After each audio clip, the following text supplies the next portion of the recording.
Guys, nagbukay po kami ng balingoy.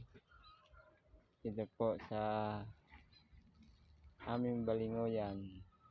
Yun po, damuhan na. Sobrang tagal na pong hindi na intindi. Yan, bukay po kami ng damuhan na po guys. Ginandam na po. Ito po na namin ng hukay. Isang timbang maliit.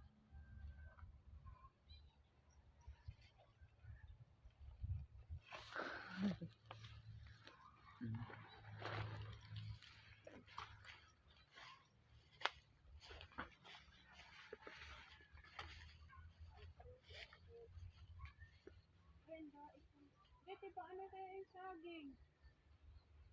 Dali na sa bahay. Mura pa yun. Ha? Mura pa. Ay, ano na yun?